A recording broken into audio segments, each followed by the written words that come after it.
Well, great. Good morning, everyone, and welcome to the City of Port Orchard's Economic Development and Tourism Committee meeting on June 14th, 9:30 a.m. Agenda has been provided to everyone. And our first item on our agenda today is a presentation about tax increment financing from our guests, Brianna and Bob. So I will turn it over to the two of them. Thank you for joining us this morning. Oh, you're welcome. Thank you. We're really pleased to be here to share some really a high-level overview of TIF in Washington State. And Brianna has a PowerPoint presentation. I think if you allow her to share her screen, we're going to walk through. Yes, and I do need to have that authorization, it looks like. Okay, looks like we got it. Thank you. I'll go ahead and bring it up. And while she's doing that, just a quick introduction. My name is Bob Stowe. I have a small planning and economic development advisory company that focuses a lot on public-private partnerships. But my earlier career was spent as a city manager for 4 different cities, all in this state. The last 2, or at least the last 22 years, were spent in 2 cities of Mill Creek and Bothell, both of which had some large downtown redevelopment efforts. Would have benefited greatly from some TIF funds, but like we'll share a little bit of that story with you too later on. And Brianna, you want to maybe introduce yourself too? Although I think the group is probably well aware of your resume. We don't know Brianna. Before I do that, technical issue, is it showing up in slideshow mode or just in PowerPoint mode? Showing up in PowerPoint mode. Okay, I think it's how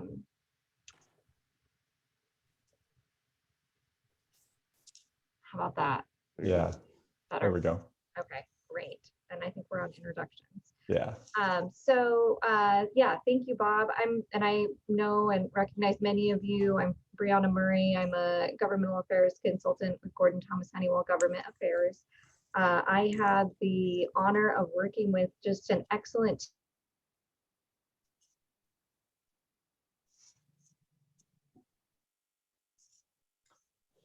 Lost Brianna. We lost Brianna there. She froze on us.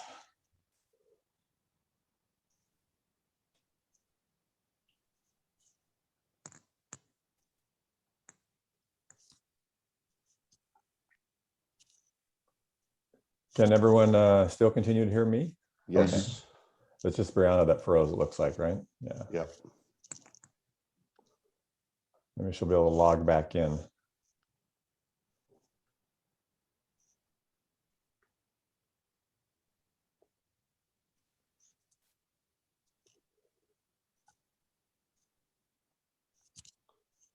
Looks like she's trying to do that right now, is my guess. Here we go. There she is.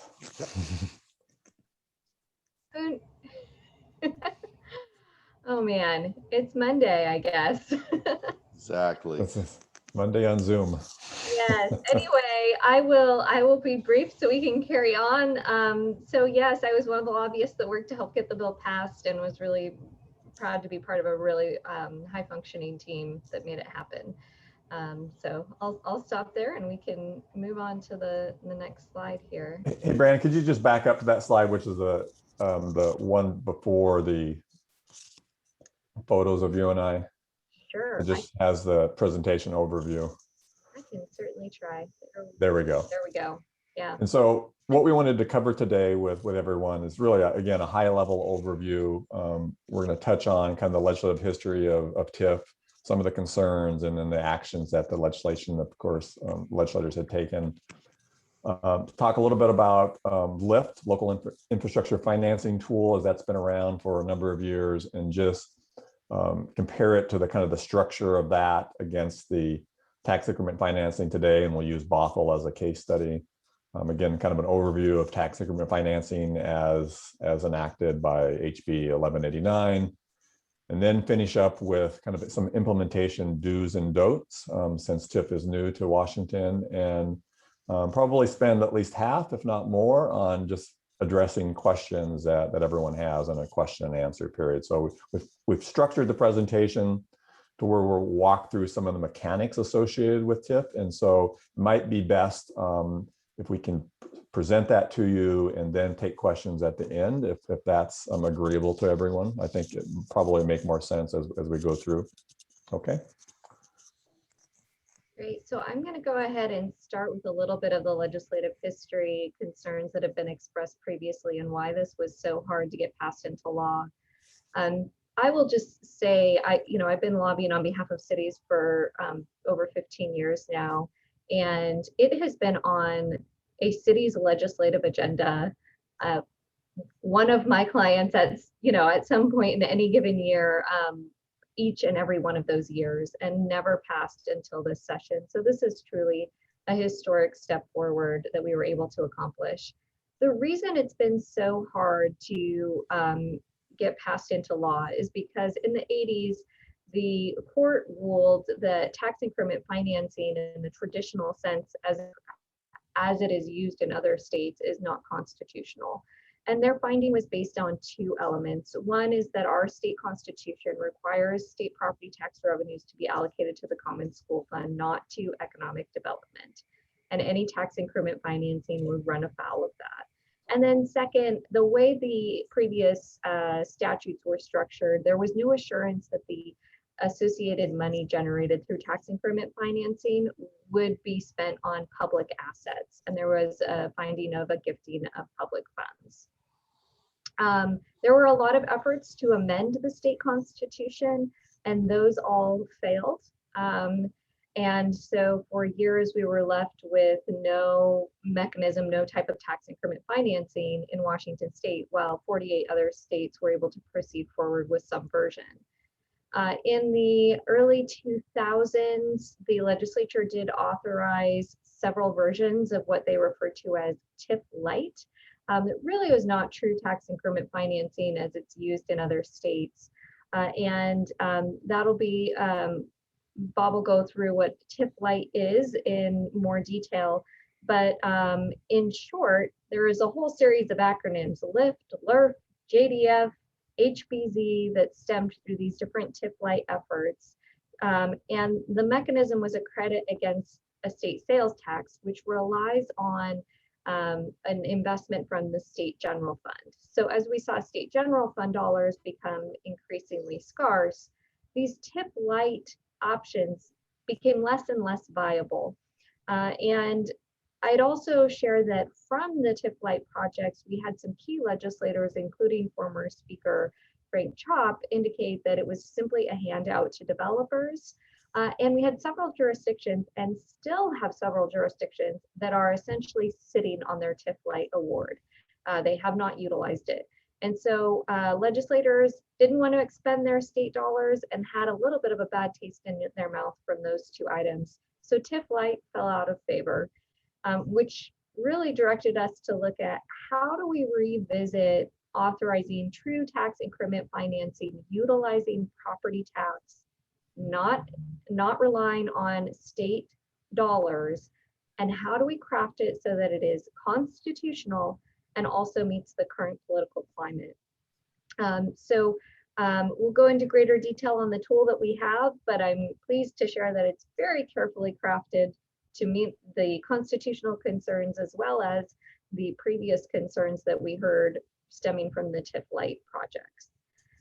So I think I'll stop there and turn it over to Bob to talk about a TIF Light example as some context for how TIF Light differs from the bill that passed into law this year. Sure, thanks, Brianna. And so in Bothell, when it started its redevelopment, its downtown, and many of you may know this, it had identified $150 million of public infrastructure that was necessary. That was serving as the barrier to the type of development that Bothell's community envisioned for its downtown. And so LIFT was created, as Brian had mentioned, in the early 2000s, enacted in 2006. I think it actually has an expiration date of 2044, although again, has fallen out of favor and hasn't been funded recently. 9 jurisdictions have received an award from LIFT. 6 of those were from a competitive process. The other 3 were from some test model lift projects that initially started that. And that was from excess revenue that Brand had mentioned, the sales tax credit of up to $1 million per year. So jurisdictions, when they formed their revenue development area, that the TIF legislation called it the RDA, if it was able to increase property tax and sales taxes, that lift generated by the states was provided back to the cities up to $1 million. And many of the jurisdictions, at least that participated, were eligible for the 1 million. Some were eligible for 500,000 per year.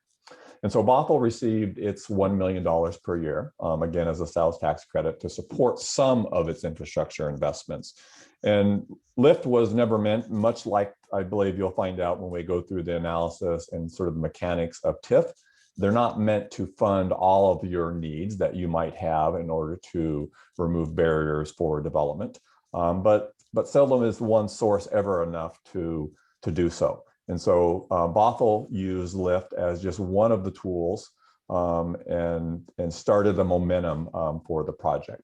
In 2005, when the city had prepared its economic analysis, much the same way that the TIF legislation will require a similar analysis to determine whether or not this is absolutely necessary in order to generate development. But it indicated that over a 25-year period, it's the investments that the city was promoting, again, the 150 million. And if you remove 50 million of that or 48 million away from that, that was associated with the City Hall project, the facility costs. And so really, we're talking about $100 million of street, stormwater, recreation elements, all the things that were really, that we had identified as prohibiting the private development coming in. But that was slated to generate $650 million of private capital over a 25-year period.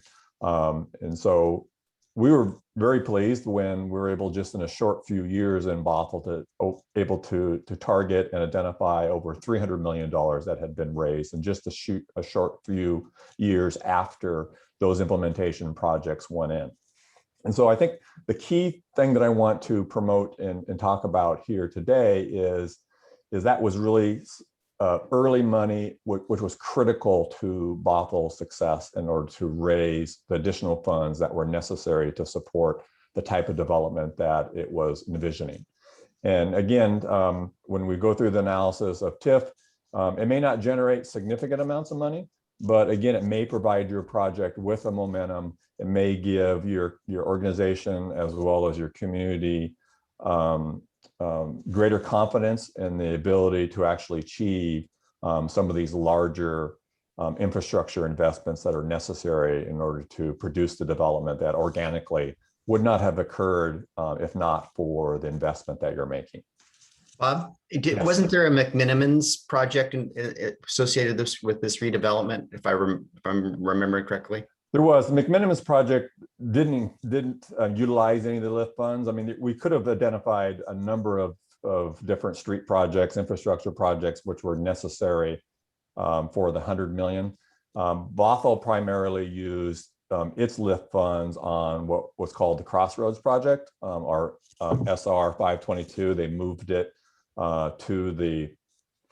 further to the south. Actually, sorry, moved it further to the south. That created a couple new blocks of commercial activity. And so that was really the kind of the catalyst that started things moving. The city then purchased 25 acres of property in downtown and then started selling off the remnant pieces, almost 18 acres of property, to private development. McMinimans was one of those. Yeah. So we did a tour about 5 years ago as we developed our design standards, and this was one of the communities. I was just refreshing our council members' memories, and we had lunch at the McMinimans that day. Yeah. So we did get a chance to tour this community, just a framework for discussion. Great. So glad to answer other questions about Bothell at either now or at the end. But I think that the message I wanted to deliver to you all is that, again, LIFT was very important to Bothell's success. It wasn't the only element, but it allowed it to gain some early traction, some momentum. And then, you know, private capital or public capital attracts private capital. And so we were able to finance all of these improvements. If you extract the public facility cost out of the equation, all of that was paid for. About 2/3 of it was other people's money. And so the city's investment and all of that, and that 100 million was just 1/3. And so I think that was significant, and again, just speaks to the success, at least that Bothell had with LIFT, and many communities, if they look at TIF in the same way, as a way to try to build the funds that are necessary, and may not be enough to support all of it, but it allows you to take that important first step. I've got a question. And I came into the meeting a little bit late, so I didn't hear your initial introduction to it, Bob, but are the tax and the real estate taxes statewide taxes that are pooled and available to anywhere in the state, or they have to come directly from the neighborhood or location that's going to be utilizing the funds?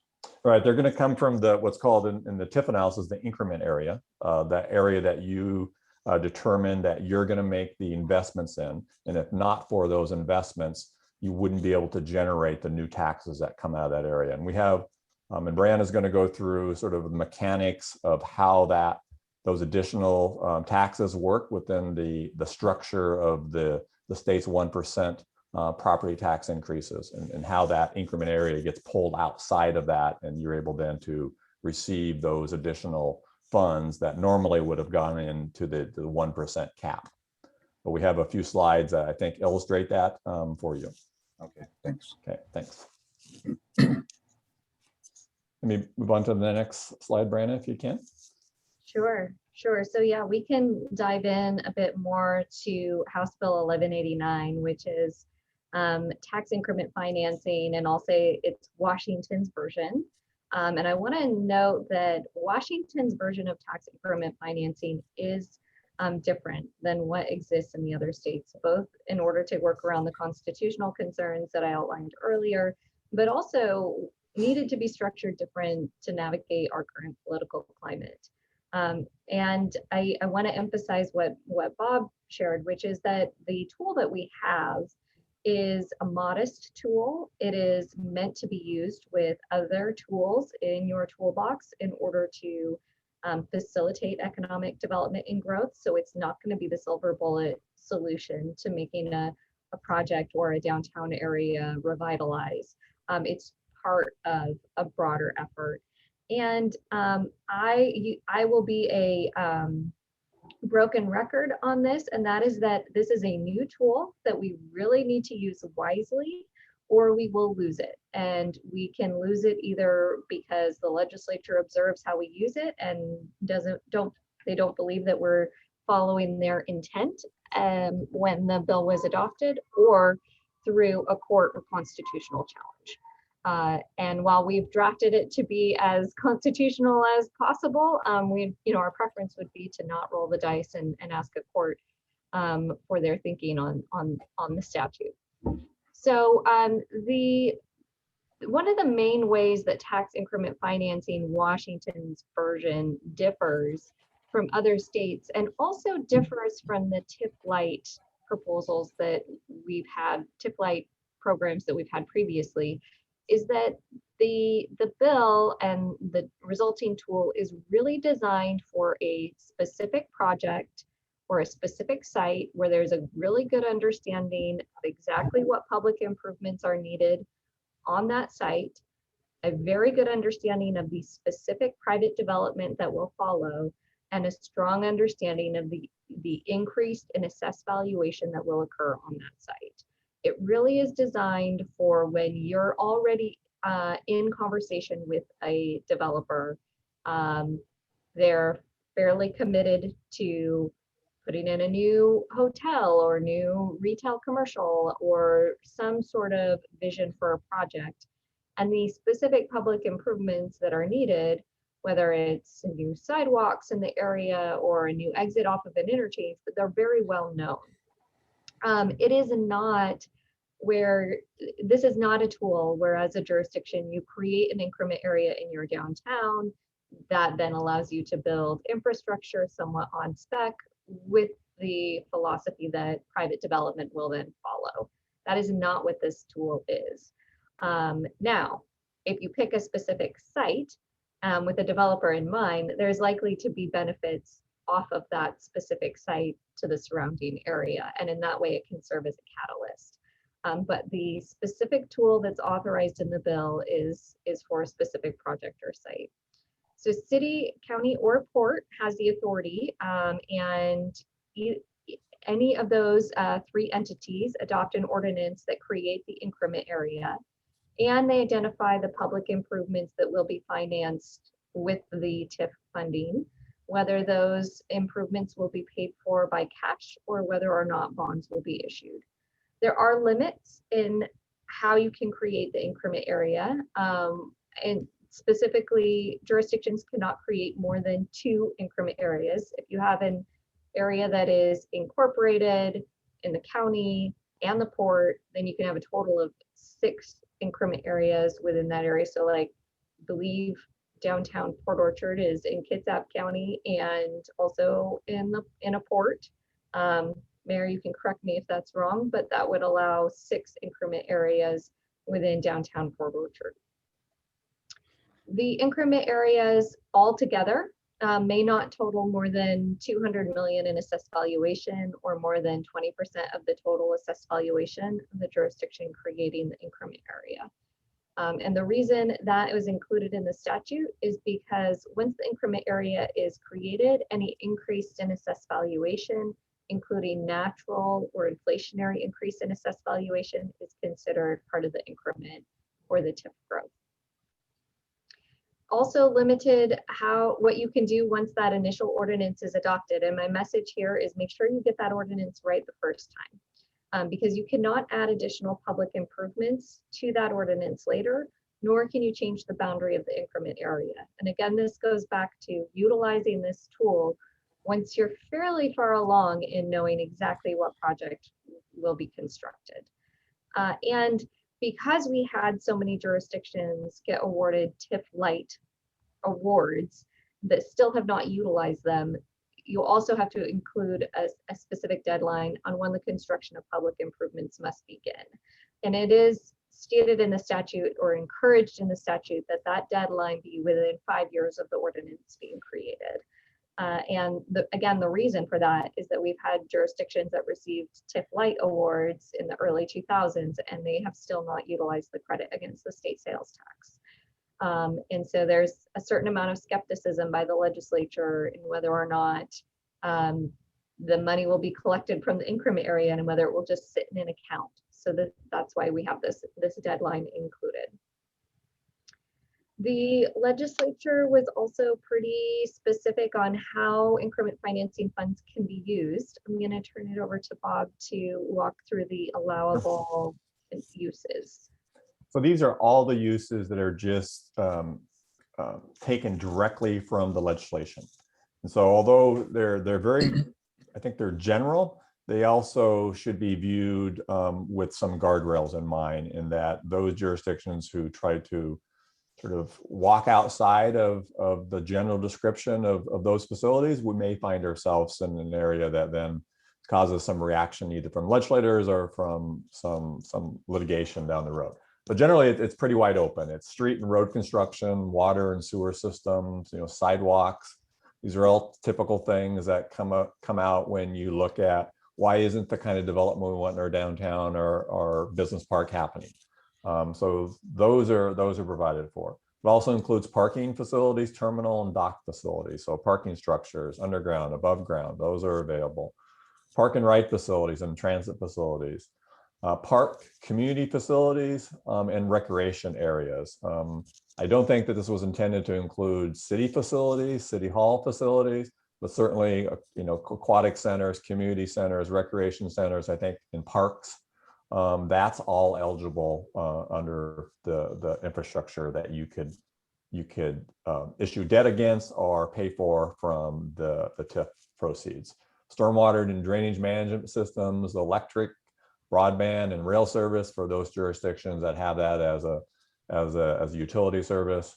Mitigation or brownfields. This is one area that typically local government, if they're not able to, if they're really the agency, given the fact that they have access to some DOE grant opportunities and some other grant opportunities, that will be able to take on some of these projects, especially in areas where property values are lower and they're not sufficient enough to pay for the lease rates associated with commercial development or residential development.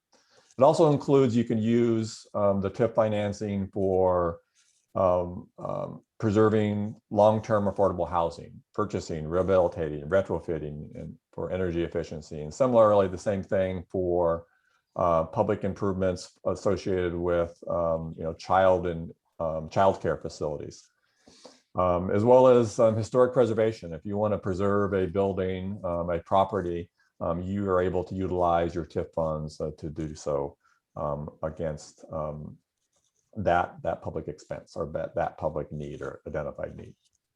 So pretty wide open, with some caution, not to try to go outside the bounds of what's identified here with the TIF proceeds.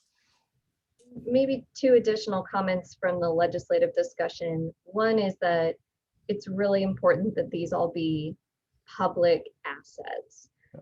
And that is how we get away from the gifting of public funds issue that we ran into in the court challenge of the previous TIF statute. And two, we defended against a pretty strong effort to require affordable housing to be included in any tax increment financing project. We had several legislators saying, if you're using this tool, you shall spend 15% of the revenue on affordable housing. We were able to push back against such a mandate. I would say that is an area that the legislature would revisit if we see tax increment financing misused. And when I say misused, I mean if tax increment financing is used to build a project that is significant, a significant number of luxury condos and no affordable housing, and no other real public benefit, then I imagine the requirement for funding being dedicated to affordable housing will be revisited. So these are the things from a political standpoint that we were able to navigate through the legislative process that we want to be really aware of upon implementation. So don't build luxury condos, that's my message. One of this slide really captures what we referred to as the but-for test throughout the legislative process. And it's a really key element and reason why we were able to get the bill passed. And it's important that it be honored on implementation.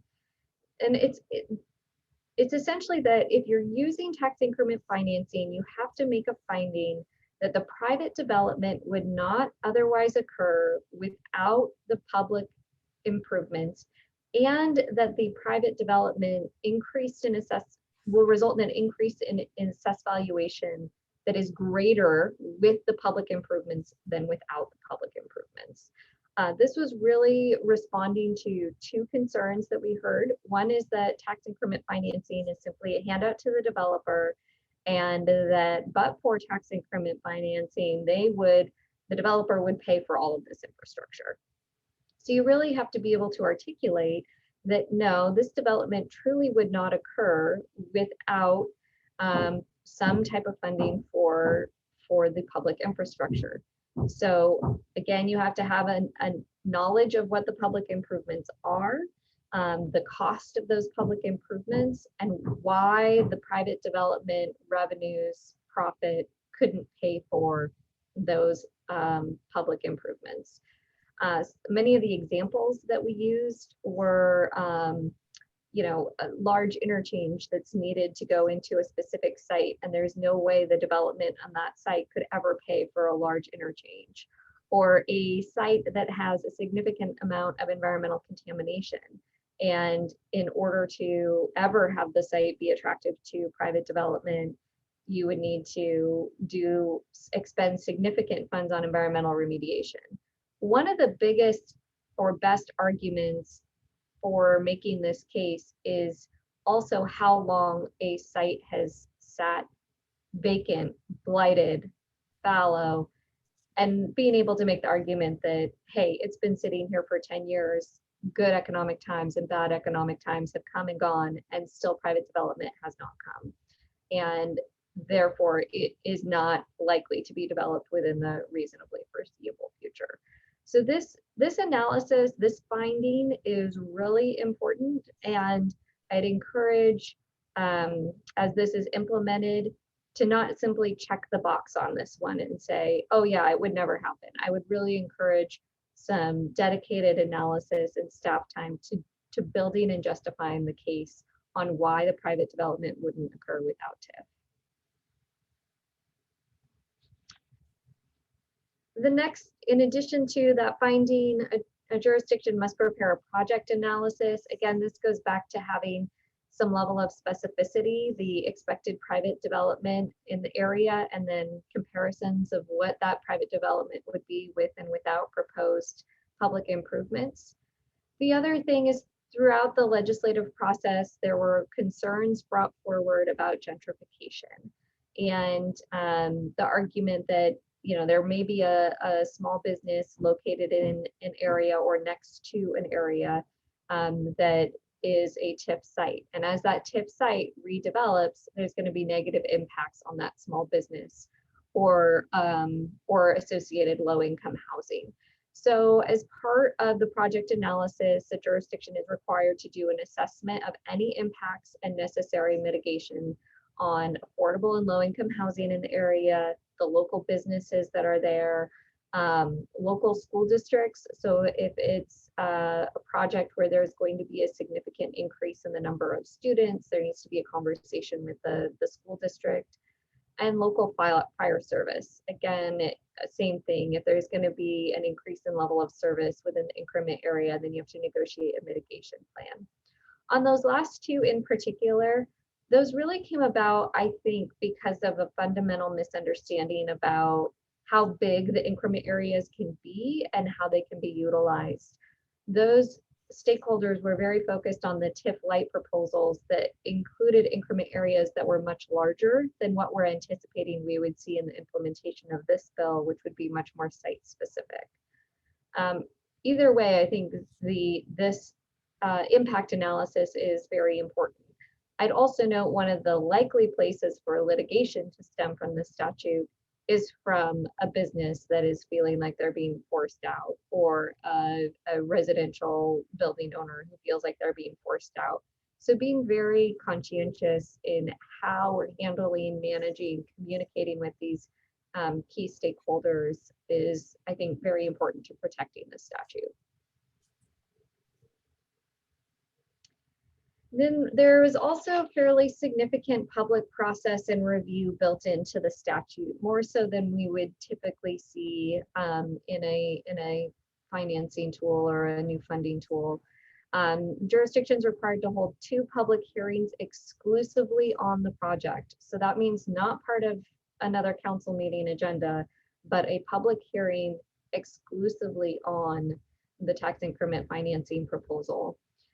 We're also required to submit to the state treasurer's office project financing for review. And we know it's for review, not for approval. The reason this was included is because you may all recall from about a decade ago that the Wenatchee Public Facility District found themselves in a situation where they were bankrupt and came to the legislature asking for a bailout. And the legislature wants to avoid any tax increment financing areas from coming to the legislature and asking for a bailout. So this review by the state treasurer's office is an effort to make sure that jurisdictions are handling the finances appropriately.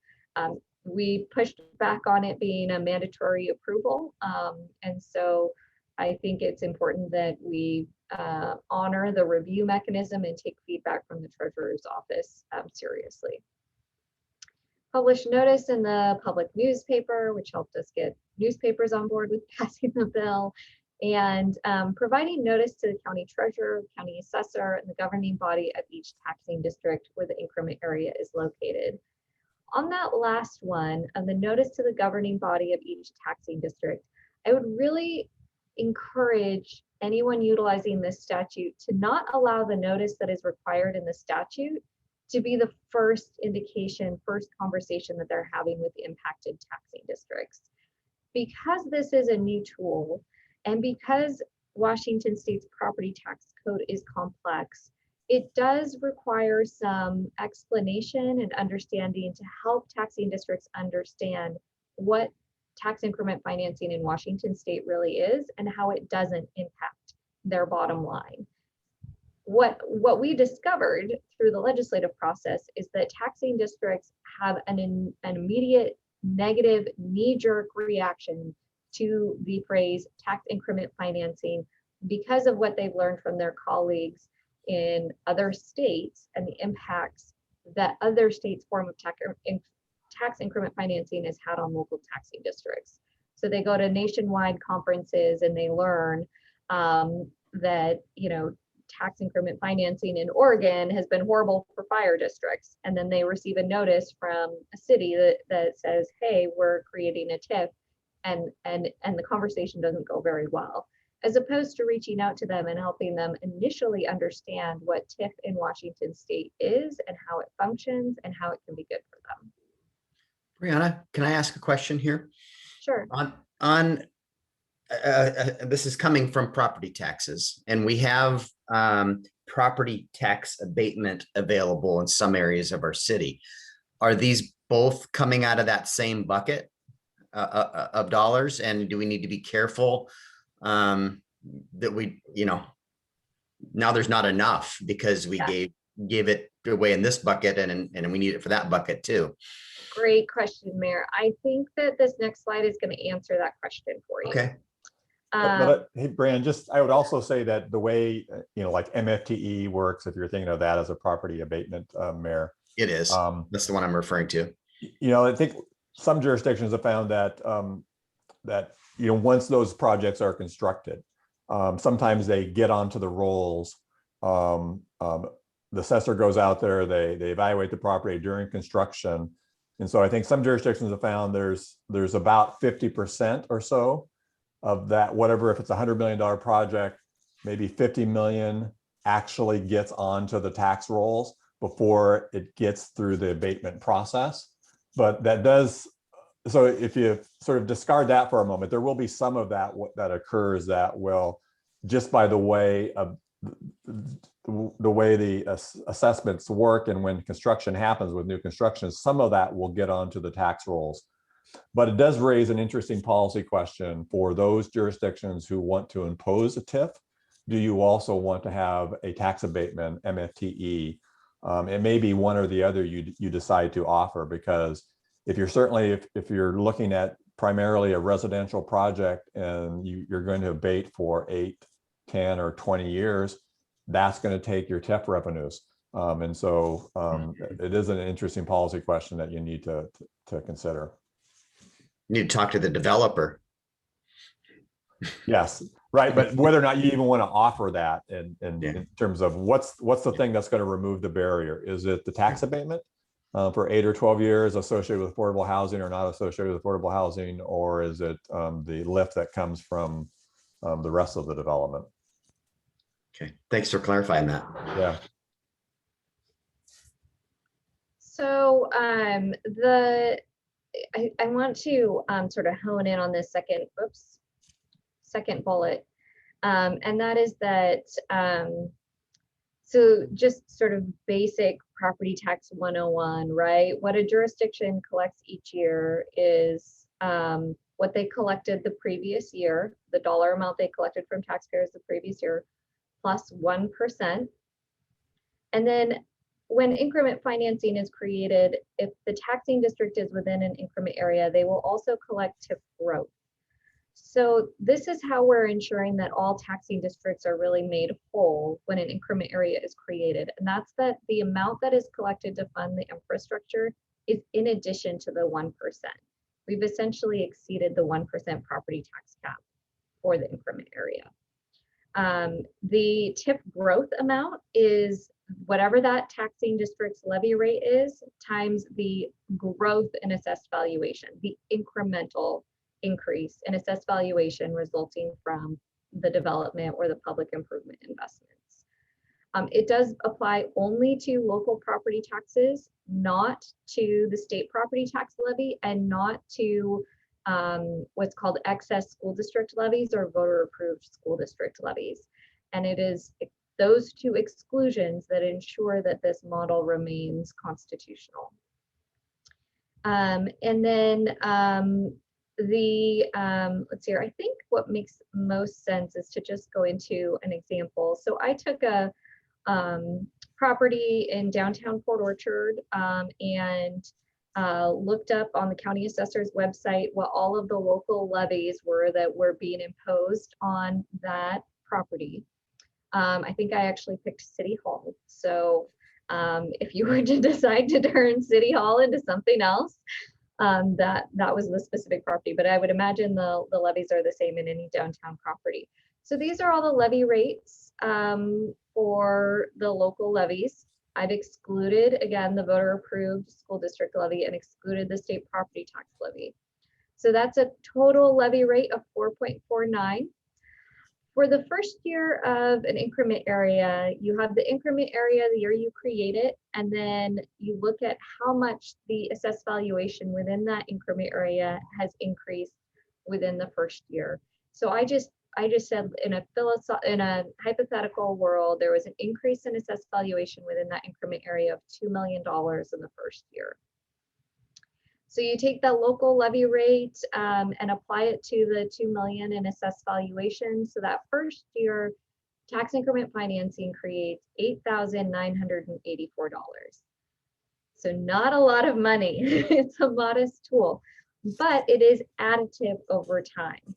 So that takes us to the next slide. If by year 10, there's been an increase in assessed valuation within the increment area of $100 million, then that year, what is being generated is $449,232. You really have to have a good sense, again, of the resulting private development that will be occurring and an estimate of the increased assessed valuation over a 25-year period to know, to be able to estimate the amount of revenue that will come in and the amount to bond it by. One of the elements of this that I think is really important and was helpful in getting the bill passed was that when you outline in the ordinance creating the increment area and you identify the public improvements and the cost of those public improvements, that's essentially your cap in what you can collect in TIF. So if the increased assessed valuation within the increment area skyrockets in year 5 and you collect an immense amount of money through TIF, you essentially can collect that money and then pay off the bonds. But as soon as the bonds are paid off, your increment financing goes away. It doesn't become a revenue source for additional public improvements. It is a revenue source to pay back the specific public improvements that were identified in year 1. One of the ways of talking to the taxing districts about this tax increment financing is, one, emphasizing that they wouldn't be collecting this revenue anyway, because this is above and beyond their 1% cap, and 2, that in the long run they stand to be collecting more revenue, particularly if the project is more successful than anticipated or generates more money than the public improvements would cost. So Brianna, in this case, you could jurisdiction would issue debt against this 449. Let's assume the 449 would be consistent for the next, your analysis shows, so the next 15, 20, 25 years. You'd be able to, based on probably today's interest rates, issue debt for a project of infrastructure no more than maybe $8 or $9 million. So that's sort of in the context of what the TIF revenue could provide for you. If you had a project of $8, $9, $10 million, you'd be able to support that with this kind of revenue stream year over year, presumably for the next 25 years. And that's the limitation on the issuance of any debt for a jurisdiction. It doesn't require you to issue debt, but most are not going to simply fund everything that's necessary for the development that you want in your, your first year of revenue, and you're likely going to be paying for the project as you go through the issuance of debt. Bob, real quick on that, in this particular slide, this was kind of the valuation at year 10. Yeah. And so did I understand this correctly, that there's only a 25-year term? And so this 449 would only be collected for, in this scenario after year 10 because of the ramp up. So perhaps the bond issuance would be less than that. It could be less. And again, this is the maximum amount that we're showing here. You can only receive the amount of that you need to support your infrastructure. Right. So it does expire 25 years. 25 years. That's okay. correct. Got it. Thanks. Regardless of whatever you're collecting. And yep. I will say, so the growth in assessed valuation within the increment area is additive over the 25-year period. So if in year 1 you see a $2 million increase in assessed valuation, in year 5, it's that same 2 million plus an additional 5 million. And so over a 25-year period, the increase in assessed valuation is going to compound. You're going to be collecting more in the latter years because of that, no matter what. And the bonding is what allows you to pull that later money in on the front end in order to do the public infrastructure. Without bonding, it's really hard for me to see a scenario where TIF works, because there's no way to access those large future dollar amounts to fund the infrastructure to allow the project to happen. Makes sense.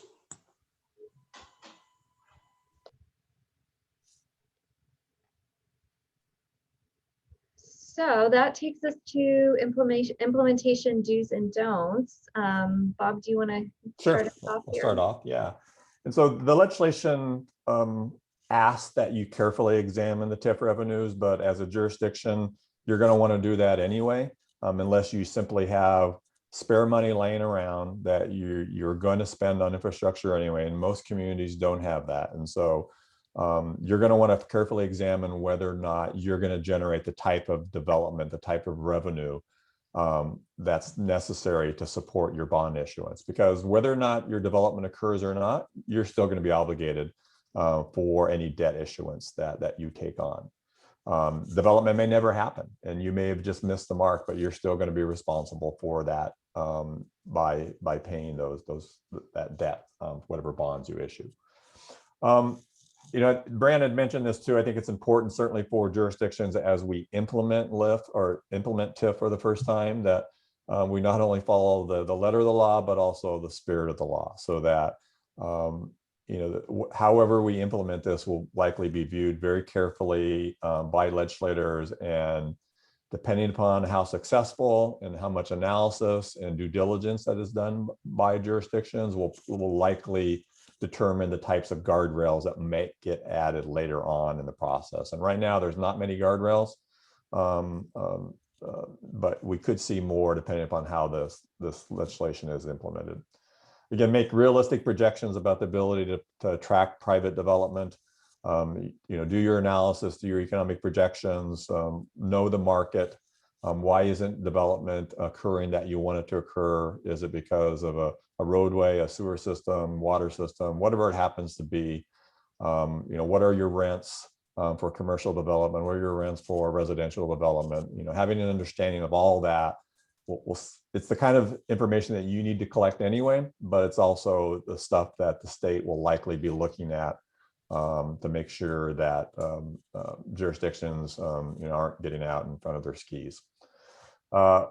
Recognize that the future criticism likely is going to suggest that private development would have occurred without the implementation or without the funding of this infrastructure.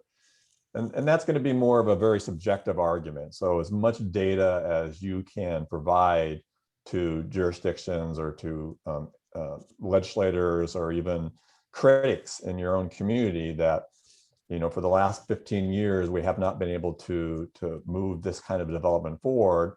and you've been told and you've analyzed, from developments that this is absolutely necessary in order to get that, whether 5/1, 5/2 type development, or the certain type of business park development that you want.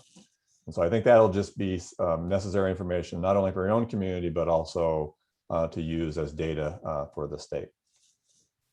Brand had mentioned, want to identify early as possible any impacts to affordable housing. If your project's going to displace any affordable housing currently that you have in your community, what are the business impacts that might be associated to your existing merchants and property owners? Schools and fire, of course, any impacts to those, and then work very early in the process to try to mitigate those with those other partners. Early outreach, the special purpose district, Brandon mentioned, doing something early and not just rely upon the public notice and the statute. And mentioned this early on that, TIF's not going to be the answer to all of your infrastructure needs. Again, seldom is one source of funding all that's necessary. It's really up to the jurisdiction, many of these larger projects and redevelopment projects, to cobble together as many sources of revenue as you can from lots of places. And TIF is just one of those sources now that you have available for you. And that completes our presentation, but I know, Brandon, I would be happy to address any questions that you have. Yeah, before we do that, I want to hone in on one thing that I don't think I made especially clear, and that is exactly how the revenue is collected and how special purpose districts remain whole. So you create the increment area, and within the increment area, there will be several special purpose districts that are imposing a tax levy within that increment area. Each of those taxing districts is going to make an adjustment in the amount of revenue they're collecting out of that increment area. They will take their levy rate that is calculated otherwise, and they're going to apply that to the increased assessed valuation. And they're going to collect that money in addition to what they would collect otherwise. And then that money essentially gets remitted to whichever jurisdiction is the jurisdiction that created the increment area. So, and the county assessor's office will play a key role in the implementation of that. But the special purpose district itself collects the same amount that it would have collected had an increment area not been created, but they are collecting as an entity more money. And there was some heartburn through the legislative process that certain special purpose districts aren't going to want to collect more money, even if it's money that they wouldn't otherwise collect and money that they wouldn't be keeping. That entity itself collecting more money presented some heartburn. So that, just to hone in on why that conversation with the local taxing districts is important. I think one, it's not always well understood that they are made whole through this, and two, the mechanism of this being above the 1% and that it's their levy rate that's being applied to the increase in assessed valuation is being a key part of it. So I'm going to stop sharing so we can see all your wonderful faces. A lot of information. And it's complex. Brianna, is there a limit to the size of the district? There is. So it's limited by assessed valuation. It's no more than 20% of the assessed valuation of the sponsoring jurisdiction, or 200 million in assessed valuation. And that is total. So you have the ability to create 2 increment areas. The total assessed valuation within the 2 increment areas is 200 million when the increment area is created. Oh, so that's an aggregate. Okay. Yeah. But what about geographically, right? I mean, there's no. Yeah, we limited it by assessed valuation, total assessed valuation, Okay, rather than geographic, because we thought that would be more flexible for you all on implementation. I would say, I mean, how large of an increment area you create is another thing to be cognizant of, right? And honoring the intent of the statute. thank you. And by the way, thanks to you and Bob for supporting this request. from us today here in Kitsap in the city of Port Orchard. We appreciate it. Absolutely. Thank You're you. welcome. Sure, I think this was our first presentation of many, so it was good to get a first run under our belt. See, Fred's got his hand raised. He's muted while he talks. It's Fred's first Zoom meeting. Sorry, no, it's the first one on my phone. Thanks for the presentation. This obviously does not need voter approval to be implemented in the, I guess, district. But what are some ways that I guess you or we could educate the public about the impact to their property tax bills? Great question. There is actually no impact to the property tax bills of your average citizen. The impact is within the increment area. Good question. Brianna, I had a question for you, and you mentioned that you really have to have a clear idea of what occur. And I'm wondering, when you have a few specific projects, but an area that is larger than that, that has benefits, do you have to know all of the development on all properties, or can you know some of the development and identify a benefit area that is slightly larger, or that there are infill properties within a district? I think you can create a broader increment area, but when you outline your public improvements, the public improvements need to be linked to what you know. Bob, if you have another different way of articulating that, please chime in. Yeah, I mean, although there was some, concern with the legislature about how LIFT was being implemented, I think if Bothell were a test case, they probably wouldn't have had any concerns. Now, Bothell had a larger redevelopment area, but it has very specific improvements, and it didn't necessarily have a developer in tow that if these improvements were done, the development would occur, but it had a very, very good idea of what was preventing the development that it wanted. And so I think similarly, so long as you know through market analysis, through economic analysis, the type of development you want, and you know that it's preventing a barrier, your assessment area doesn't have to border all of your improvements. In other words, you don't have to have improvements from one corner of the assessment area to the other. It could be very definitive in terms of what that improvement is, but it's going to have a larger benefit over an area. The guardrails it's going to be restricted by, again, 20% of assessed value collectively through all the increment areas. So yeah, I understand the intent of the legislation, but it's not that specific in terms of what you need to do, other than ensuring yourselves, again, I think, which is the first test, can you pay back the debt that you're issuing? And that's really the real test, I believe, as if I were managing a city, is that, do I have enough revenue coming out of this area because of what I'm doing to promote it and encourage it to support my debt issuance? And if I do, then I think all analysis I've done is sufficient. So Brianna, can I ask that you share your slideshow with us? So it's good framework for our internal discussion. Oh, email it. Oh, yes, absolutely. Yeah, email it to us, please. Yes. And I would also say, on WIDA's website, there's a video that does a high level explanation. It doesn't go into any level, the same level of detail that Bob and I provided you today, but it's helpful for individuals who maybe have no exposure to tax increment financing or what it is at all. And it's tailored a bit more to what is in Washington State. Again,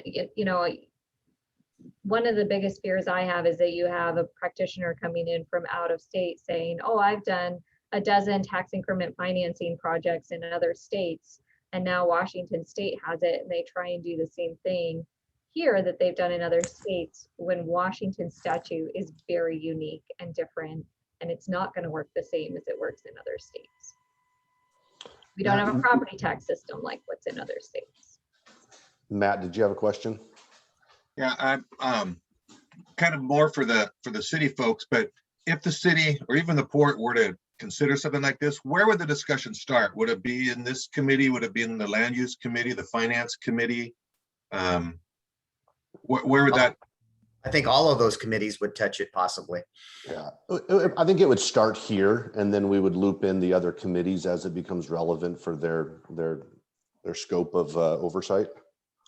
Okay.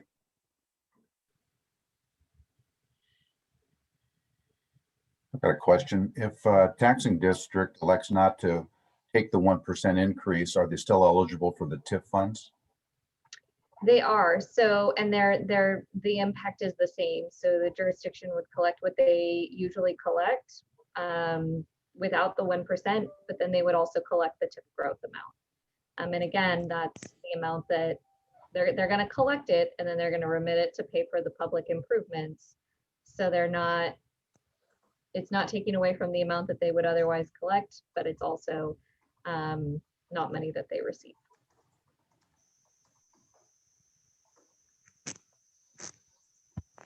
Okay, before we move on, is there any final questions? Again, we really thank Bob and Brianna for your expertise this morning. It's fantastic. Feel free to stick around, but I'm sure you got other things on your agendas today. Thank you for having us. Thank you. You bet. Okay, looks like we're basically on time for our 10:30 presentation. This is dealing with Western Washington University Small Business Development Center's funding request. And we have CJ and Jamie here from the Small Business Development Centers. Good morning. Good morning. Thank you so much for having us here today. So I think, I'm not sure if everybody knows, but we're here to support a funding request. We came into Kitsap County about 3 years ago after we were watching what's happening here and seeing so much opportunity for small businesses. And we thought that perhaps we could help make an impact here. When we did our initial funding round, we received funding from the Community Reinvestment Act funds from 3 different banking institutions, which I'll talk more about. And the city of Paulsbo also sponsored our program, as well as Western Washington University and the federal government.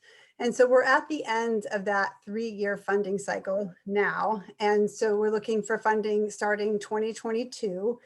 And our approach is we've asked for the community reinvestment funds again from the 3 lending institutions. We're making requests to all the cities in Kitsap County and Kitsap County itself. And I'll talk a little bit more about why that is and why we're talking to the locals. And but our hope is to really spread that funding so that everybody has a little bit of piece of the pie in the center that covers all of Kitsap County. So Jamie and I have a short presentation, and then we can take questions anytime. Or if there's any questions now, I'm happy to field them before I start talking a little bit more about what the Small Business Development Center is. Have any questions? All right, can I share my screen? Great.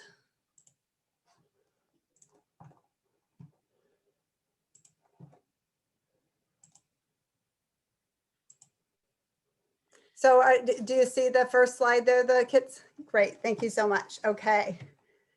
So the mission of the Small Business Development Center really is to support local small businesses. And we do this by helping businesses start smart. We're helping to retain and make resilient the businesses that are already here, and then help businesses grow smart. And we're doing this with expert business advisors. So the core of what we do is really the one-on-one confidential business advising. We also offer applied research. So we don't do primary research. Like we wouldn't go out and do research for a company by talking to customers. But what we do is we look at primary research through either the Kitsap Library System or through Western Washington University or a variety of other data that we have.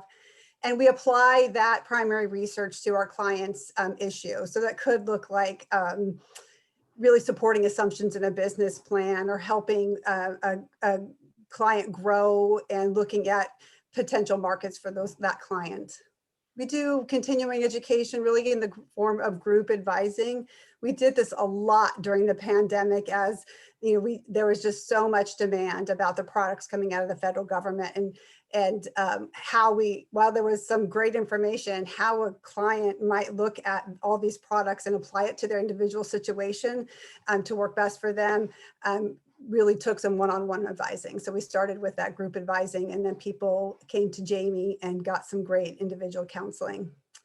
And then we encourage any business to call us and outreach to see if our services are a good fit. We connect with a host of different entities in the county. So if we're not the best fit, if somebody could get better advice, say through PTAC, through KETA, or the BEST program, Jamie will go ahead and just make that one referral.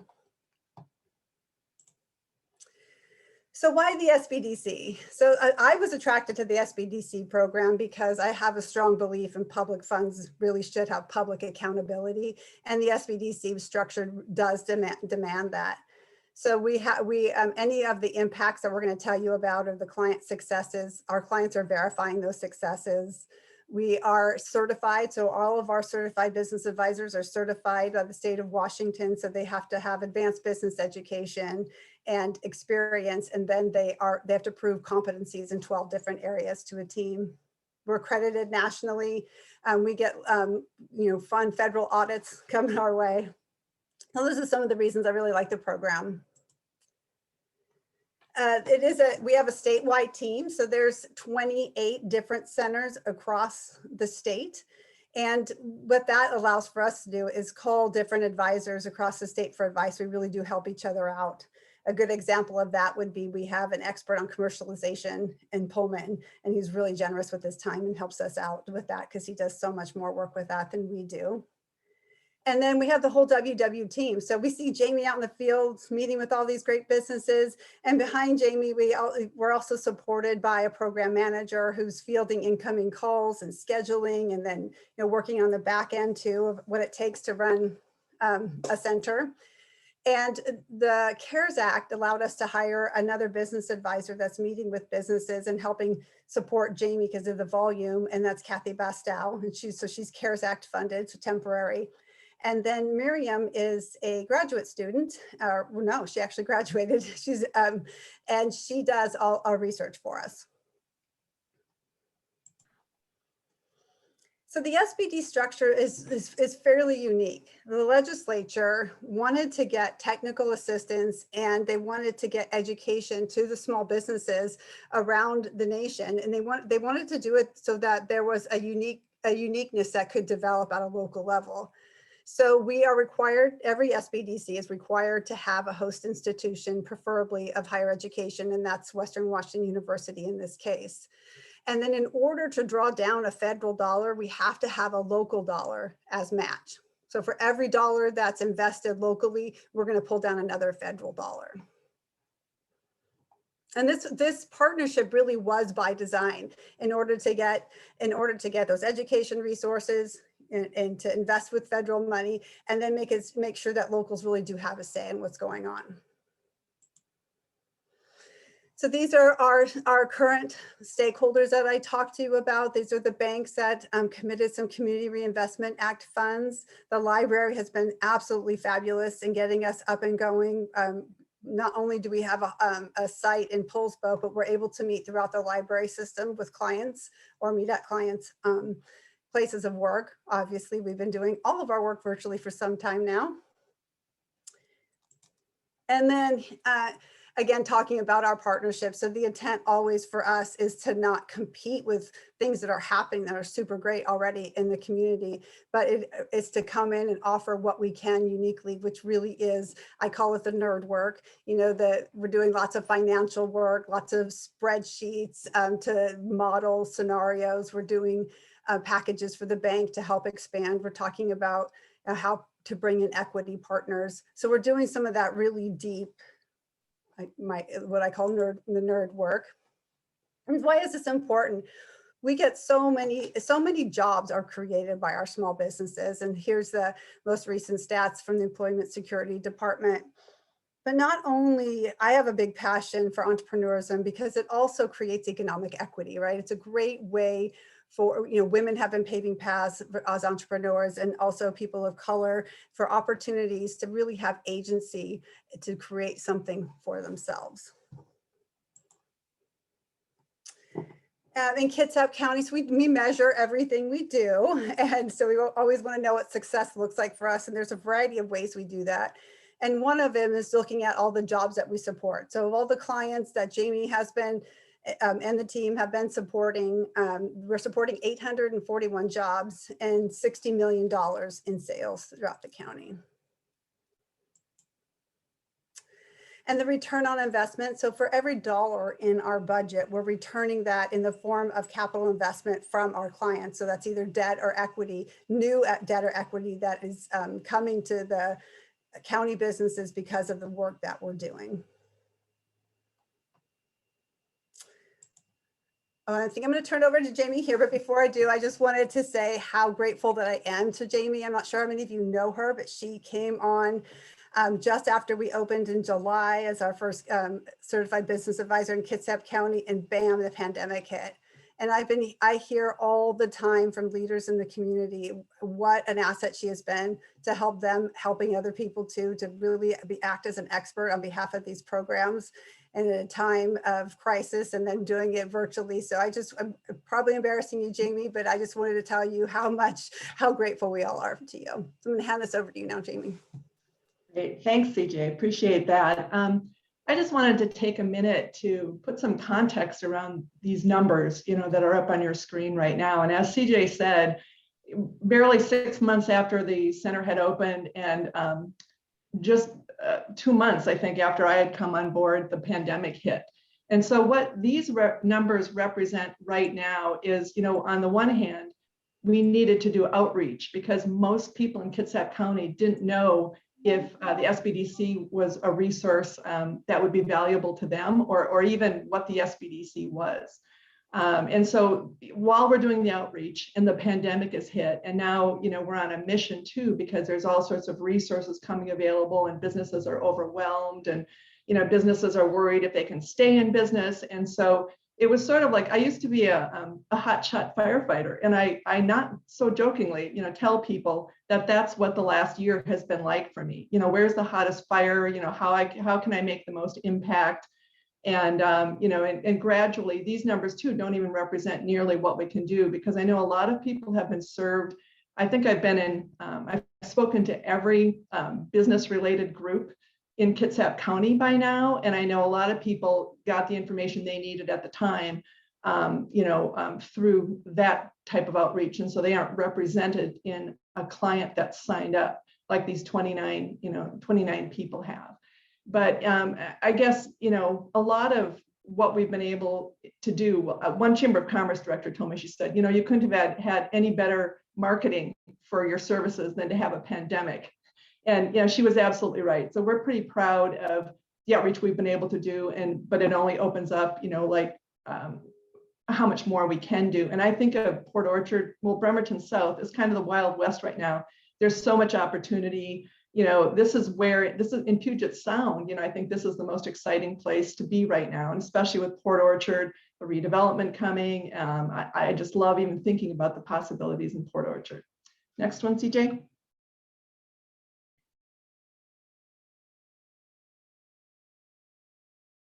Okay, so just in general, this is a picture. It's not that exciting, other than to show sort of this is the range of businesses, that we're seeing at this point in Kitsap. And as I would expect, service establishments, accommodation and food services, and really mostly that's food services.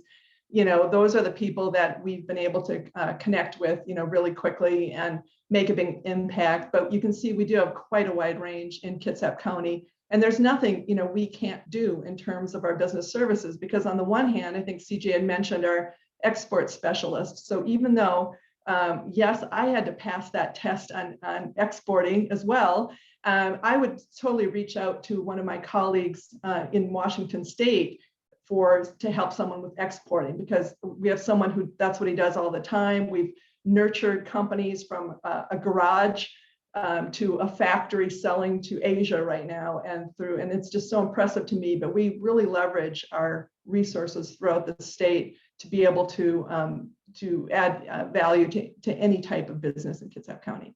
Next one.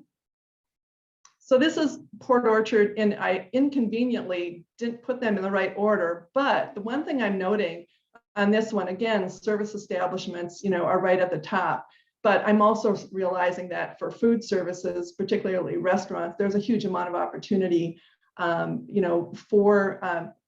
the SBDC, to do outreach to those businesses and just talk to them about all the ways we can help. Food services, grocery stores have a really low profit margin, and there's things we can do to help those businesses be more efficient, work more efficiently, to help them thrive, that they don't know that resource is available yet. And so there's going to be a lot more outreach being done to make sure we can connect with these types of businesses. Next one.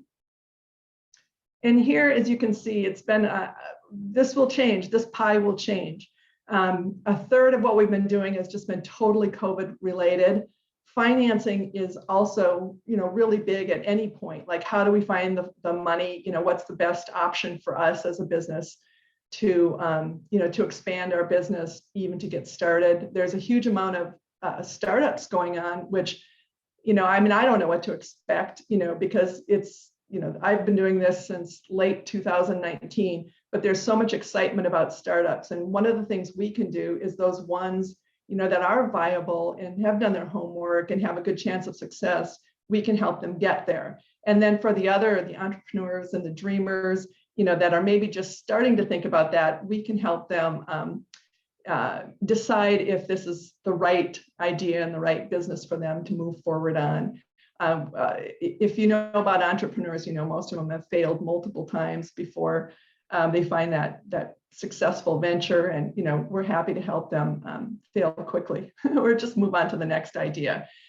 Marketing and sales is also a big one. My background happens to be international marketing, and I get really excited with marketing and branding and all those ways that we can help businesses address this issue manageably, in a manageable way, because it's not something that a lot of small business owners have experience in, and we can really add some, give them some good resources and help them create their own marketing programs.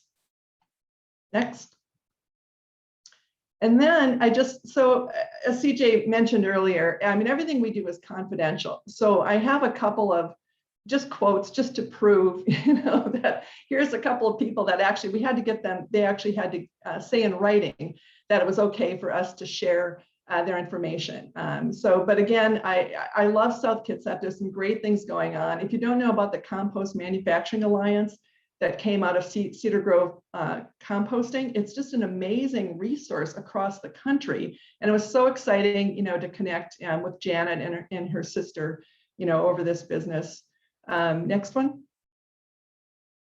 So another one, it was just totally coincidental. There are two businesses run by women, but this is one, they're getting into robotics now, and they're a Port Orchard business. And one of the things she participated with me in is Congressman Kilmer did a Facebook Live, and to show how much interest there is and what the SBDC is doing on the Facebook Live, where Mary Beth joined me and a couple other business owners, we've had over 1,000 views.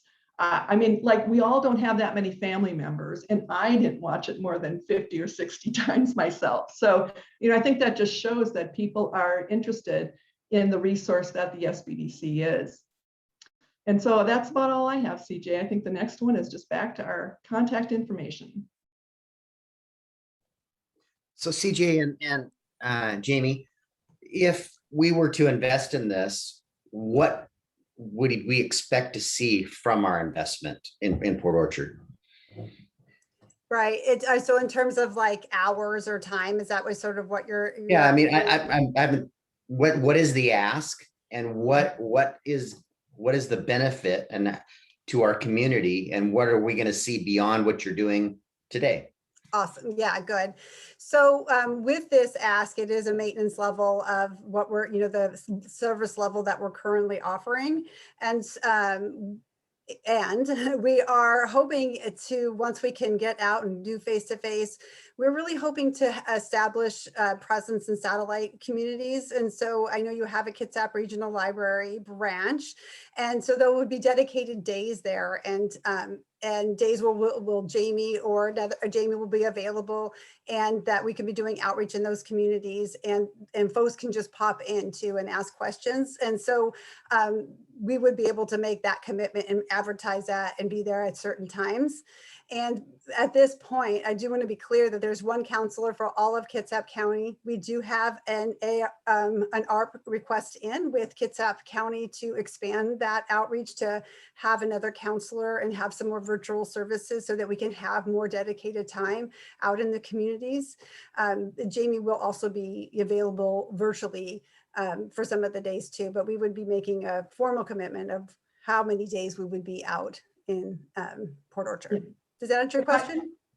Other than what is the ask of, I know you're asking for looking at 3 years. Yeah, we're hoping for 3 years, you know, a funding cycle. I realize we might not be hitting your budgeting cycle that way. And so we're here to learn more about that. But for us, it's easiest to do. We would love a 3-year commitment, you know, so that we can focus on the work that we do and you know, keep our focus there. Sorry about my dog. Jamie, you wanted to say something? Oh, I was just going to say, you know, that what we're looking for now is, in order for us, now that we've shown our impact and taken resources from a bunch of different places to make it happen for these first couple of years, we need the funding from each of the different municipalities, you know, and our financial institutions in order for this now to be sustainably funded. And I also wanted to acknowledge, because I see Gary Anderson, that we've actually reached out to the Port of Bremerton as well with their 2,500 jobs, 2,500 employees out at the port. That's another place that we have our eye on as well. The one dog barks, they all bark. But so what is the ask though of you're going to all the jurisdictions? What are you asking for from each city? We're asking for $10,000 from all the cities and also for the community reinvestment institutions. And then we're asking a little bit more from Kitsap County for the maintenance level ask. And then on top of that, we're asking for art funds. So it's a $10,000 annual ask. And I should say with that, we'll be getting match another for the $10,000 investment, we'll be getting another $10,000 from the federal government to support the program. Joe, I noticed you had a question, but I'm going to pose this. And Joe, you might even be able to chime in on this question that I have, but what are the differentiating attributes between the services that you've been offering and the services that KEDA offers? I see some similarities, so I'm just kind of curious where that partnership exists and how those two are complementary, not more competitive in nature, and perhaps just demand-based. Thank you. Can I take a golf shot here? Since absolutely, tee it up. Since Sean's got the background and I'm on theoretically home turf. You know, I just wanted to say that KEDA supports this request and that we rely on the SBDC to be the technical experts and to do a lot of in-person, on-the-ground interaction with individual businesses. You know, Jamie has a great story that she can tell about how she coached a business through the decision whether or not to specifically lease a restaurant and what that equipment looked like and breaking down that financial decision. And that's just for one business. I know that the SBDC takes the same exact approach that KEDA does, which is we're here for the entire county. And Jamie's just north of us in Bremerton. She's in and works with Port Orchard. The two things that I want to point out in their presentation is, one, a third of their time was dedicated to pandemic response, and two, another third of their time was dedicated to capital access. And these are things that directly impact the growth of businesses in your community. And so we would hand off, you know, between payroll protection program, the grants that we ran, the restaurant revitalization fund, the State Department of Agriculture's grants, we couldn't keep all that straight, but the SBDC is tied to the SBA. And so there's a technical expertise there that's really important and necessary. So when you look at the South Kitsap Chamber, when you look at KEDA, when you look at the SBDC, we're really a network that provides a variety of counseling and information to the businesses in the community so they can get what they need to get. And by supporting them, you're helping people understand access to capital and the federal resources they need to survive the pandemic. And that now, thank you. Very helpful. Thank you, Joe. Thanks, Joe. Amy, did you want to add to that? I would just say that I feel like KEDA just expands our reach, and we do the same to them, you know, hopefully, because we do have a different focus, you know, with the one-on-one consulting, you know, versus a more broader economic development. And in my case, you know, one of the most recent examples of me handing off to KEDA is I have a startup business that's looking for a brick and mortar place. And they had a not good experience with a real estate broker and came to me and like, oh, we're just looking on our own. I'm like, you don't have to look on your own. And I sent them to Kathy Kokos, who's working with them now, you know, to find brick and mortar. But I mean, that's just one quick example of the way, you know, that we work together. And I feel like they're my closest partners in Kitsap County, without a doubt.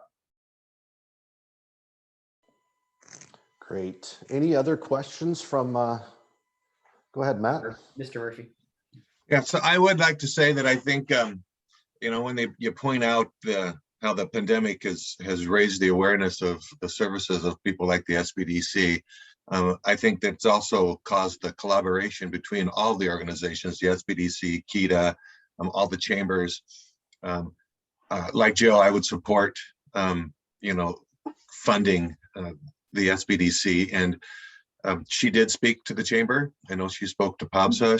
She's hit all of the local businesses Rotary. down, and Rotary, yeah. So she spoke all over the place.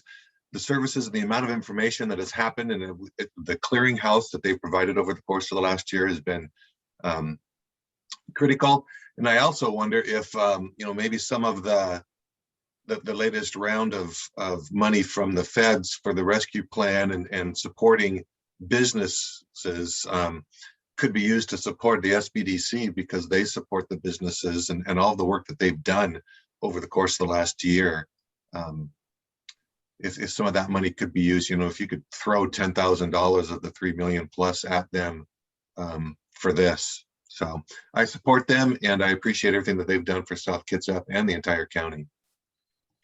So Sean, my ask here in closing this is this committee supportive? So we've got a mid-year adjustment process that we start this fall for things we want to fund in 2022, since we have a biennial budget. And is this committee supportive of me adding this request to that process? Yeah, I would say that I am supportive of it. But just in full transparency, once we see that complete list, right, we can only fund so much. And I know there's a lot of requests, but I think we should add it to the list and then carry that forward to the full council as we do at our mid-year review and figure out exactly what we can and can't do moving forward, you know, based on those priorities. But I will also invite the other two committee members to offer up their thoughts. Yeah, I would also suggest that we have a finance committee meeting tomorrow, and Sean and I sit on that, and we could mention it at that meeting also. Yeah. I'm in support of it. One thing to note, and I know budgets are budgets, and I did defund the CADA, which is a similar number this past year, and that organization has since they folded that into KEDA's operations. So that was kind of my thought. I knew this was coming. You know, but that, you know, we have to take each budget year in itself, and they understand that they're looking for a long-term commitment because they're going to hire people. But I'm very supportive of this, and I'm glad that the council is too. Well, thank you again, CJ, Jamie, for your time this morning, enlightening us about the amazing services you're providing to our communities. Thanks for having us. Have a good day. Okay, item number 3. Every month we just kind of have a general business community discussion. Is there any kind of new conversations occurring in our in Port Orchard? Just any concerns? Matt, do you have anything? Yeah, I would like to say that we are pleased that things are opening back up again. We had a meeting, an in-person meeting last month, or actually, well, last month and last week, that had a pretty good attendance. And I know that businesses and community groups are looking forward to reopening their events and stuff. And I hope that the process, the permitting process and stuff like that, or the applications, if that process moves along as quickly as possible. And next month we have, I believe Commissioner Stracklejohn from the port is going to be talking about GORST, and GORST is definitely a big subject that the city of Port Orchard is knee deep in also. So we're opening back up, and we're pleased with that. Yeah, absolutely. I think we can all feel that. And I know we're all excited to learn here, hopefully in the coming days, on just some additional guidance moving forward. I know that, we have, to your point, on some of these special event permits, those applications are available, but a couple events that are coming at us so quickly that we just don't really know what we can and can't do. And so hopefully we can get those details vetted out to make it easier on everyone. We just need to make sure that we do it the right way, and that public safety remains first and foremost for everyone. Okay, no other comments there. Let's move to Nick Bond, ordinances for downtown sub-area plan and planned action, EIS. Nick asked that he had to step to another meeting. Are we going to just table that because we've got it on the work study on tomorrow night, I think. Do you want to table it, or do you want me to just walk through the planned action EIS ordinance? You're welcome to if the committee wants to hear it. It's your call. Yeah, just give us an overview, please. Okay. I'll skip the ordinance for the actual downtown sub-area plan, because I think that one is a fairly straightforward ordinance. So just let me share my screen, and that'll be starting on page 22. Go ahead and share that. Can everyone see that? Okay. The planned action for the downtown sub-area plan has to be adopted through a separate ordinance. So we'll be adopting the downtown sub-area plan hopefully on June 22nd, and then adopt the planned action for the downtown sub-area right after it at the same meeting. The planned action is something that we worked on as part of the grant that we were given by the Department of Commerce.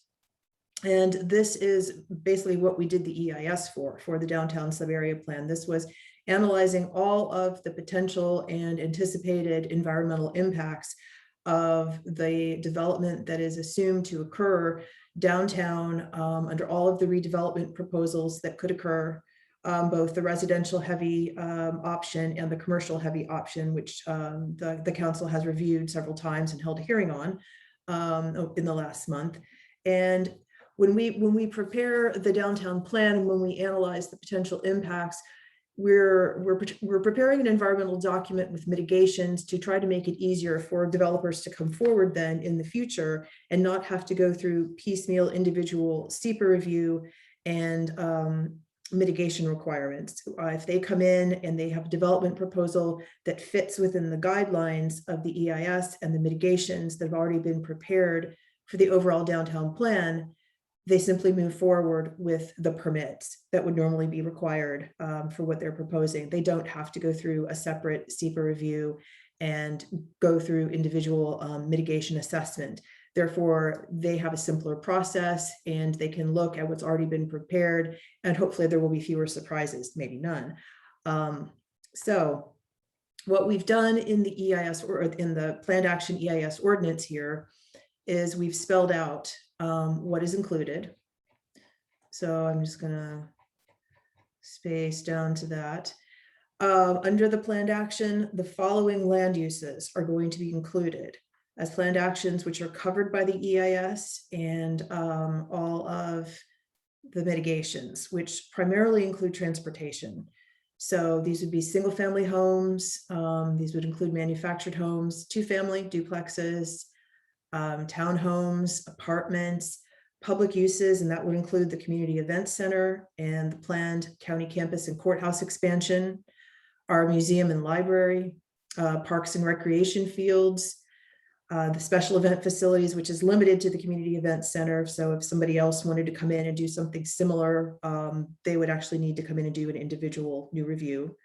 Hotels, motels, business services, conference center, restaurants, and retail establishments, each one not to exceed 50,000 square feet.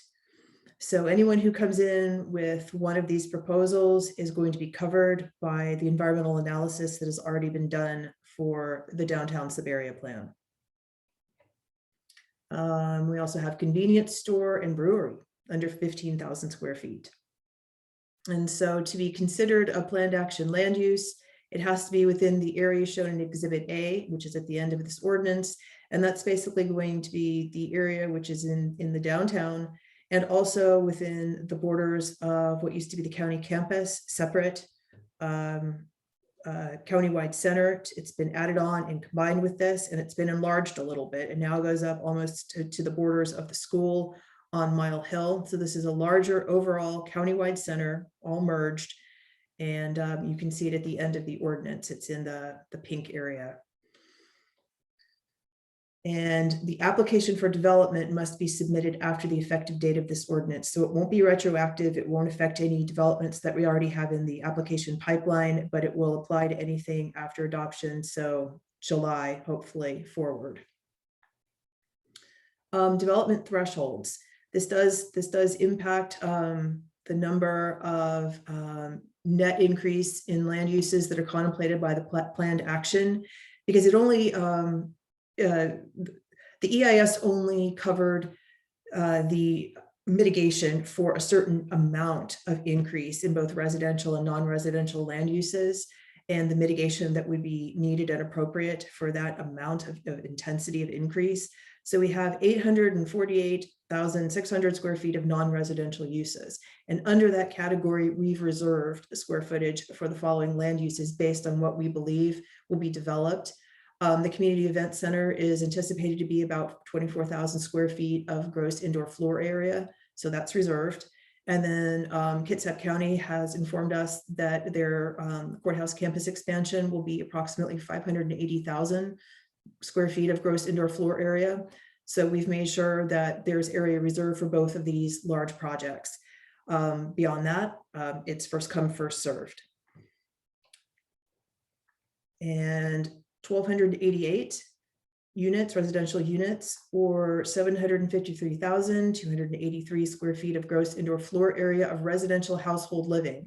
And it can be one or more of the categories of residential living that you saw earlier in the ordinance, and that's whichever threshold is reached first.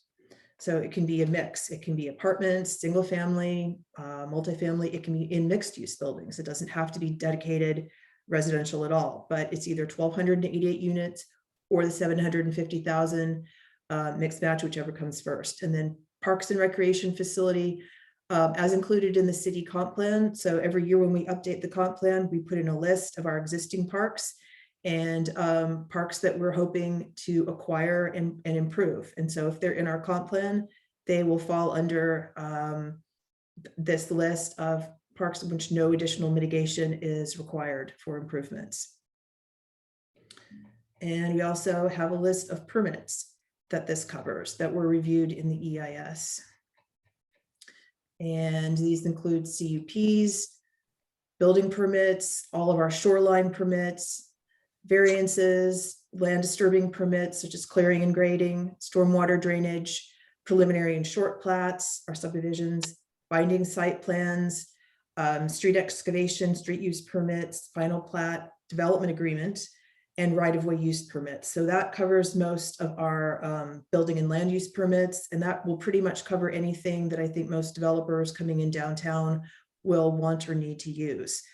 So again, that was a very quick and high-level explanation of what the planned action EIS ordinance is supposed to cover. And I know, as the mayor said, you will be going over this tomorrow night at work study, but we just wanted to let this go to committee and see if there were any questions that needed to be resolved before it goes to work study in case we needed to prepare anything else for tomorrow night. So I'm happy to answer any questions or go into the other ordinance for the downtown plan itself if need be. No, thank you, Carrie. It's great to see the advancement of this. This has been something we've been discussing for quite some time, and I think this could be a real, again, just another tool that we have as a catalyst for redevelopment. Beck or Fred, do you have any questions on what we just heard?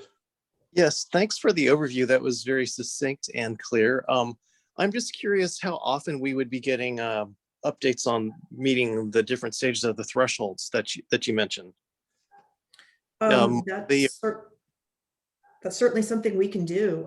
In fact, we would have to, because as we use up the total amount of square footage for both residential and commercial, and for residential units, we would have to keep that running total of how much we have left that we can permit under the EIS and the planned action ordinance.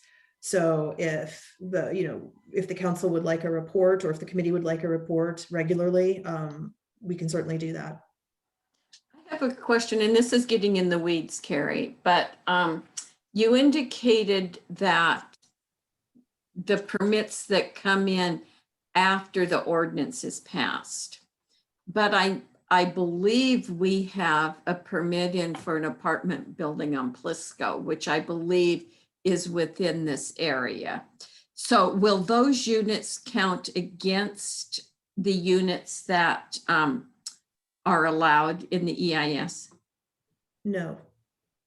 Okay, no. So those are separate.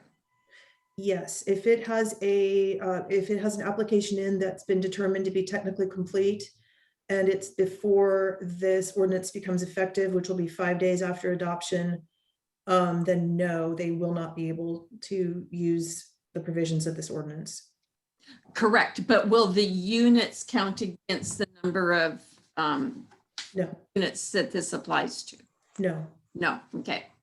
But they don't benefit from either the streamlined process. They're going to have to. They don't benefit from the streamlined process. And I can't remember how many units are going in there, 30 or 40 or so. Yeah, and that doesn't come off the total. Yeah. Back to Fred's question, Carrie, perhaps like later on this agenda, we just have an update on kind of permits and numbers. And maybe that's just a quarterly report that you summarize to create updates on the capacities within each of these categories. And obviously it's going to have to be, kept as a good running total moving forward. Yeah, that's something we can add on to the monthly permit report. We'll just keep an item at the bottom that keeps track of the downtown sub-area plan and how many units have been, and square feet have been permitted against it. Perfect. Great. Any other questions regarding the EIS?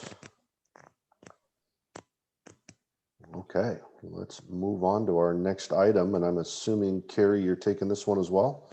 I'm really not, because this is Nick. I'm sorry, okay. I don't really work with the current planning, so I don't have information on any of these, but I would, if you have questions about any of these permits, I'd be happy to relate them back to Nick for him to answer.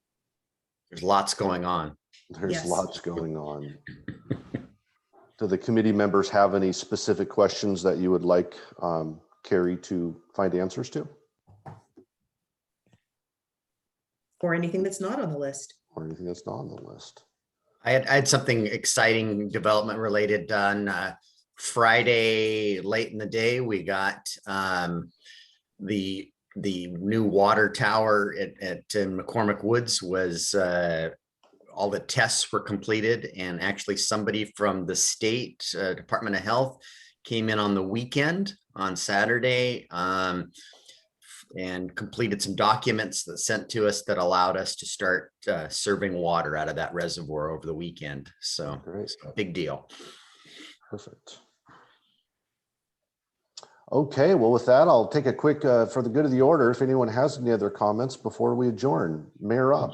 Would you guys like, I had some community center stuff that happened fast and furious on Friday, and I'll give as little or as much as you guys have time for or want this morning. I have an updated floor plan. I could share my screen, or I could just email it to you and talk one-on-one on that. It's a couple of slides. The purchase and sale, I got the latest red line back from the bank late Friday. I just, while we were in this meeting, I got comments from Charlie on that. I think we're down to a few words here and there, really, and verifying the lease back amount in the unlikely event that we get to the end of 4 years and the bank hasn't completed their building, and what I'm wanting to value that and put that into the agreement on the front side versus a process in government that involves us hiring consultants and so on and so forth. So we don't have to do that.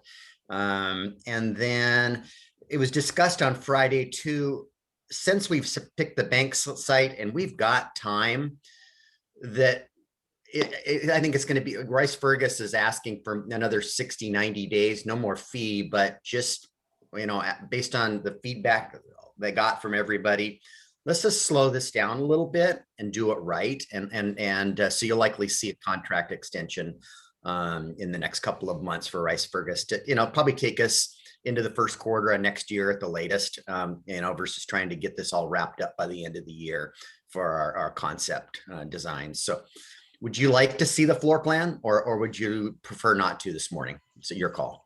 Well, I would just ask, again, there's so many pieces and parts to this that, is it meaningful at this point, or is it better off waiting until maybe it has some other context with some of the other things they're working on? Kind of like at that last meeting, there were so many things that they didn't have answers to that sometimes that could be taken out of maybe perspective a little bit. At a high level, there were concerns about the restrooms. The restrooms have been, this is really floor plan stuff. The restrooms got moved. Some other things got moved in, and they really listened to many of your comments and really are proud of the work that they came back with. The outside access. So it's got two stairwells now, and actually they come off of balconies on the water side, so that when you're having an event on that second floor, you're not coming and going through the library. That if it's being the catering kitchen's on the second floor, well, they're coming down the set of stairs, to potentially the event that's happening outdoors out there, or if that event is outside and inside, anyway, they made some nice adjustments to it.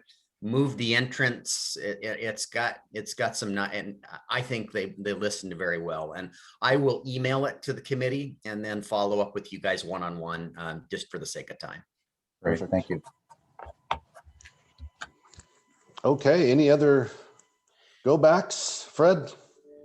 I'm just wondering if it's this committee that might want to talk about the idea of conditions when we do permit special events to take over parking that's used for restaurant parking and commuter parking.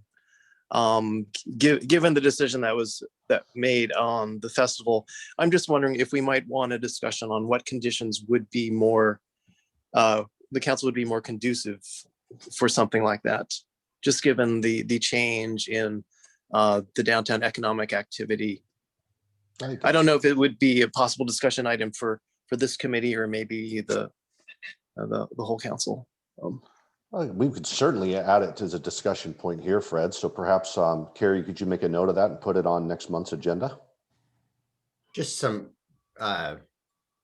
just so you're aware, there's dialogue going right now with Fathoms and our police chief, and many of his concerns are related to public safety, traffic, whether we're closing roads partially or fully, how are we moving pedestrians? And so it's very, and how we're going to do the car shows. It's just different. I'm already getting phone calls from the folks at the Saints.